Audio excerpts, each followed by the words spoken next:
L'homme était âgé de 40 ans de nationalité libérienne. Il est décédé dans la nuit de jeudi à vendredi au Nigeria, devenant le premier cas répertorié de cette fièvre mortelle dans ce pays qui jusque-là était épargné par l'épidémie. Les autorités nigérianes ont rendu publique l'information.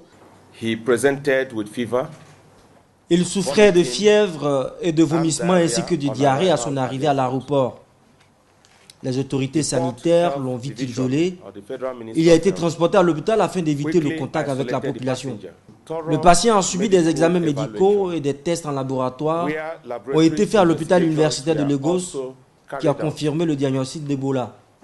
Le résultat a été confirmé par d'autres laboratoires en dehors du Nigeria.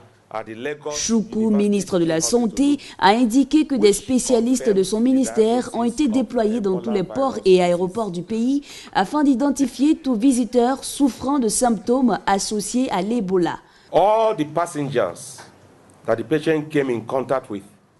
Tous les passagers qui sont entrés en contact avec le patient ont été retrouvés et leurs cas sont examinés.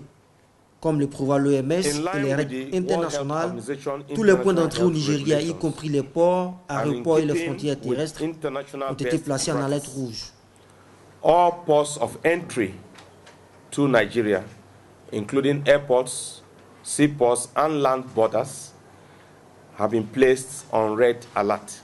Lagos est la plus grande ville d'Afrique subsaharienne. Maîtriser une épidémie d'Ebola dans une telle mégapole sera un défi bien plus compliqué. Selon de nouvelles données diffusées par l'Organisation mondiale de la santé, le bilan de la flambée de la fièvre hémorragique continue de s'aggraver avec près de 1100 cas et 666 morts, dont 28 entre le 18 et le 20 juillet en Guinée, au Libéria et en Sierra Leone.